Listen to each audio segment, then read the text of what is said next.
Hey, what's up, Tony G with Hot 103 Jams out here in beautiful sunny California. This is the place that everybody knows that Magic Johnson built, but this particular day I'm on the home court of my man Freeway, Rick Ross, the original American gangster. What's up, man? I'm good, I'm good. Hey, man, Tony. first of all, thanks for allowing me to take time out to come hang out with you on your turf. Yeah, I appreciate you coming out, man. It's an honor. Hey, no, it's an honor for me. It's an honor for both of us. All right, we'll take it like that. We'll take it like that. First of all, man, tell everybody how you got that name, Freeway. Man, I grew up right here, a couple blocks away. The Harbor Freeway is right there. And my name is Rick Ross. That's what my mom and daddy named me. But I stayed by the freeway, so all my friends started calling me Freeway Rick. And man, I got in the dope game. About 19 years old, rose to be one of the biggest players out here in LA in the game. Made a lot of money, you know, a lot of money, maybe tons of it. Right. We won't get into dollar value, but we'll keep it at tons. Yeah, we'll say tons. Tons of money. Tons of money. Got so big that they had to put a task force together, and they named the task force after me to get me. Eventually I got caught, went to prison, had a life sentence without the possibility of parole. It was discovered that the guy I was getting my drugs from was a CIA operative. During my trial, he testified against me. The next thing I know, you know, my face is on every newspaper, on TV, 15, 20 times a day. Some people say I was the most talked about person in '96. Learned how to read and write in prison. Got my life sentence reversed. You know, here I am today talking to home. Now you mentioned, that's what's up. That's what's up. You mentioned your mom and dad gave you the name Rick Ross. Talk a little bit about the whole situation with the rapper Rick Ross. What's the deal with that? Because I know there was a recent lawsuit about that. Yeah, I filed a lawsuit. I lost. And I don't believe I lost because of the law. Okay. I believe I lost about my background, where I come from, what I stood for, and what I stand for today. Okay. You know, all that played effect in me losing the lawsuit, I believe. I've had 4 different rulings, and 4 different judges ruled the same result, but for different reasons. Right. You know, one judge would say, "Oh, that judge was wrong, but this right here ain't right." Right. Then another one say, "Oh, that judge, both of those judges was wrong, but he changed your name enough and your image enough that we can't tell it it's you." Okay. So, but everybody in the country know who the real Rick Ross is. Everybody in the country, everybody from the streets, without a doubt. Well, let's put it like this, man. Everybody in the world know who the real Freeway Rick Ross is. That's for sure. Yeah. And there was a documentary, the American Gangster documentary was done about you. But you didn't get no money out of that, did you? I had nothing to do with it. They contacted me and told me that they were doing a documentary, and that if I wanted to participate, I could. But if I didn't, they were still going to do the documentary. At the time, I didn't want it out. But after it came out, you know, I was okay with it. You know, I really thought they was going to do one of them smear campaigns, you know. But they kept it real. Yeah. Shout out to the producer, that Mark Rowland. He did a good job. He told me that he was going to keep it real and try to keep it authentic as he could. And I think he did a pretty good job. Now, before we started this interview, I asked you, was there anything off limits? And you said, hey, go with it. You can say whatever you want. Yeah, I see guys do interviews, you know. And you know it's a question that everybody want to know about this guy. Right. But you don't ask the question. Right. What kind of, are you just a patsy? Right. You know what I'm saying? You just here to make this guy look good and make people think that he's something that he really not. Right. I mean, anytime they don't answer the right questions, then it makes me question the interviewer too. Exactly. Not only the person that's doing the interview, but the person that's being interviewed with me. What's the authenticity behind it? Exactly. Right, And that's right. what this is supposed to be about. Right. The media is supposed to be used to educate the people, not to blind the people and lopside the people and hoodwink the people. And that's what I believe right now that media has been doing for some years. And I believe that's the problem with this whole country right now. Right. Well, let's go there. Because based on your background, based on the whole drug game, based on everything that everybody knows about you, you see cats come after you trying to emulate you, trying to be like Freeway Rick Ross. What would you say to them? Because the street life has changed, the code of ethics has changed. What would you say to them now, today, based on your background? The Would you do cats it on the differently? street, man, yeah, absolutely. You know, no disrespect to none of the cats on the street because I love y'all. Right. But I know that we sell drugs because of a lack of knowledge. Okay. We don't really know who we are. Okay. You know, we don't know that we can get into any industry that anybody else is playing in, and we can take over. Right. I mean, right. these guys who sell drugs on these streets are special cats. Man. Right. They have special talent. They have a tolerance level that is so high that. Can you imagine if somebody came up and told you, Tony, if you keep doing radio, I'm gonna kill you. Right. Or I might kill you. Right. Or I might shoot at you. Right. Or I might send you to jail. Right. Would you stop doing radio? Depends on how much money I was making at the time. You said we keep it real, right? So that's a tolerance level that most people don't have. If you go to Exactly. Donald Trump today and tell him, listen, Donald, you built another high rise, you're going to prison. Yeah. He's going to stop. You're gonna stop. You're absolutely right. You're gonna stop. But these cats on the street, They don't get it. they're not going to stop. Going to prison, oh, that's just another part of the game. Right. Getting shot at, another part of the game. Dying, it's just another part of the game. So what I'm saying is that if they take that same mentality and compete with anybody else, nobody's gonna be able to compete with them. Hey, now check this out. You just pointed over there a few minutes ago and you said that's where you live at. You're just close to home, right by the freeway. Long Beach, LA. I'm from Kansas City.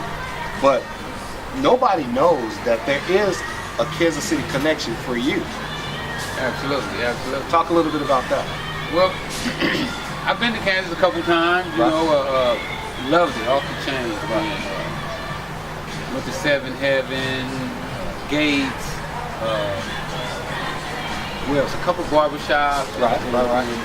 I got a couple artists that I just signed from down here. Okay. TT9. Okay. Also Dana B. Okay. Liggity. Okay. The Hookman. I'm working with Brian Kennedy right now. Brian's helping me. Right.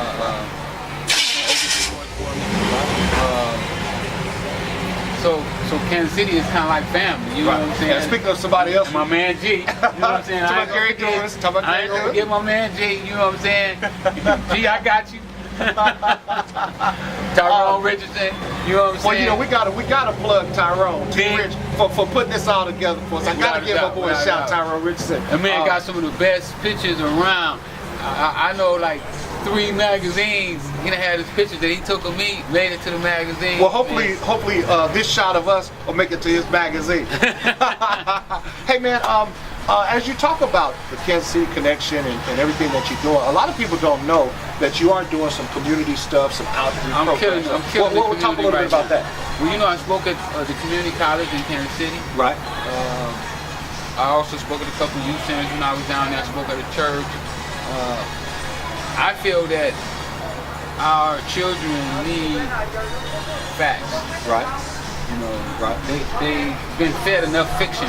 Right. You know, and in order for them to start to make logical decisions, they need the whole equation. Okay. You know, if you give somebody a problem and you ask them to solve a problem and everything they have is fiction, there's no way they can get the problem correct. Right. So what I do now is I go out and I try to give them the right questions and the right answers for this drug life, this thug life that everybody on the radio is pumping in and telling them that it's so cool and it's so glorious. But that's fiction. Absolutely, it's fiction. You know from a personal experience, personal background, what's really being portrayed and put out there. If I would have ever put out a record saying that I sold drugs, I'd have been in prison way before I went to prison. Because they was waiting on me. They would have put me in prison if somebody would have just came around and recorded me saying did I sell drugs? Did you sell drugs? So right. if I would have just came out in the open and said, yeah, I'm a drug dealer. Right. And then it took me to court so fast and to tell the jury, look, he said it himself. You hear He him? said it himself. We got it right here So on tape. when you hear these guys saying that they did this and the prosecutor's not taking action, it's because the prosecutors know that there's no evidence. There's no evidence. And if there's no evidence, you can't take anybody to prison for making up a story. So some of the rappers out here, as they call it, beef on wax. Or was that beef on bar from Dicks? I'm sorry. Also, you know, you hear a lot of the cats talk about what they've got, what they did, but they don't really. All that stuff is rented, huh? Man, it's rented, man. I feel so bad, you know.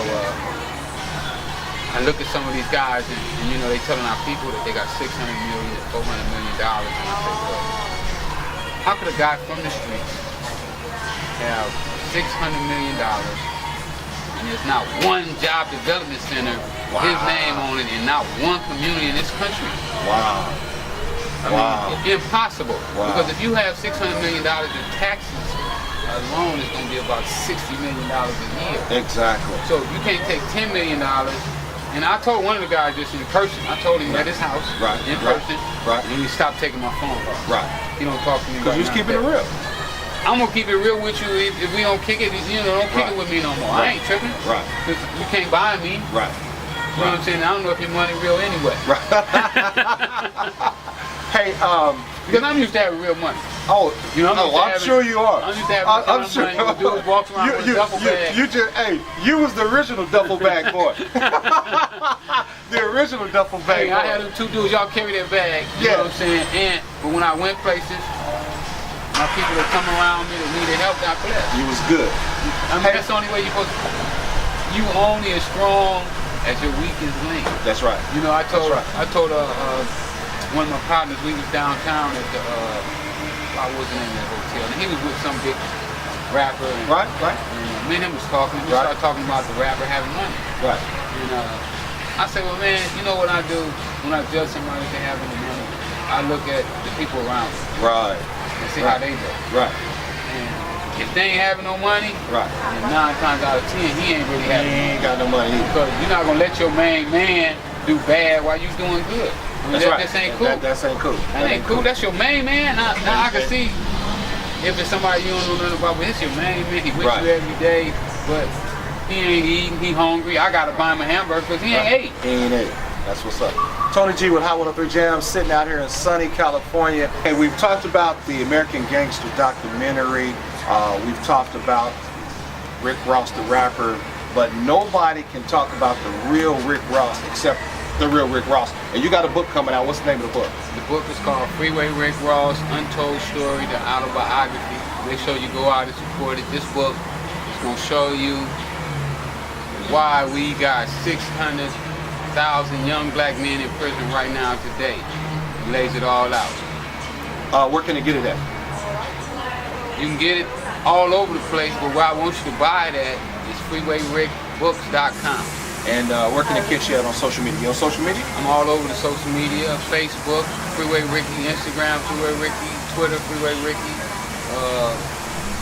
Vibe Deck. I'm all over the internet. So also with this new book, will there be your documentary coming behind it?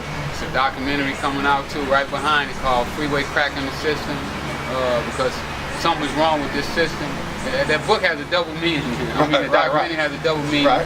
That the system is cracked, and that there's crack cocaine in the system. So you gotta look out for that too. All right, Tony G. Tony. Yeah, go ahead. What's up with that? Oh, you got something for me? Yeah. Oh, well, that's what's up right there. I bought you one of my shirts. Oh, that's what's up. Yeah, you got to get a shot of that for sure. Tony G with Hot 103 Jams, the real Rick Ross out here in sunny California. By the way, if you don't believe this is the real Rick Ross, Freeway Rick Ross, zoom in on my man right there. Get that look of the real Rick Ross.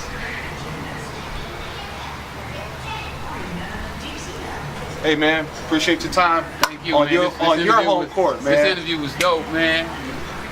That's what's up, man. Appreciate it.